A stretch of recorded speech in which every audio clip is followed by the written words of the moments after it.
তো আসসালামু আলাইকুম গাইস, কেমন আছেন? আশা করি অনেক ভালো আছেন। তো আমি পাহাড়ি অঞ্চলে ভিডিও বানাই, আপনারা তো জানেন। তো আপনাদেরকে দেখানোর জন্য আমি আবারও চলে আসছি সেই পাহাড়ের ভিডিও। চলে আসুন আমার সাথে।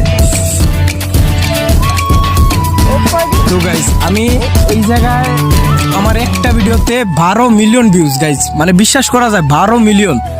মানে আপনারা এত এত ভালোবাসা দিচ্ছেন, মানে মিলিয়ন মিলিয়ন ভিউ আসতেছে আমার। কারণ আমি দেখতেছি যে এই জায়গায় ভিডিও না বানাইলে আমার ভিডিও ভাইরাল হচ্ছে না। মানে অন্য অন্য কন্টেন্ট ছাড়লে আমার ভিডিও ভাইরাল হয় না, এখানে ভিডিও বানাইলে আমার ভিডিও ভাইরাল হয়। মানে এই জায়গাটা কি পাইলেন আপনারা? এই জঙ্গলটা কিন্তু মারাত্মক, এখানে কিন্তু শেয়ার টেয়ার থাকে, অনেক ভয়ঙ্কর ভয়ঙ্কর জিনিস থাকে। আপনারা শুধু সাথে থাকবেন, আমি আরো নিউ নিউ ভিডিও আপনাদেরকে দেখানোর চেষ্টা করব। তো আল্লাহ হাফেজ, ভালো থাকবেন। আর এই প্রাকৃতিক ভিডিও আমি আবারও শেয়ার করবো আপনাদের সামনে, আপনারা শুধু সাথে থাকবেন। আল্লাহ হাফেজ।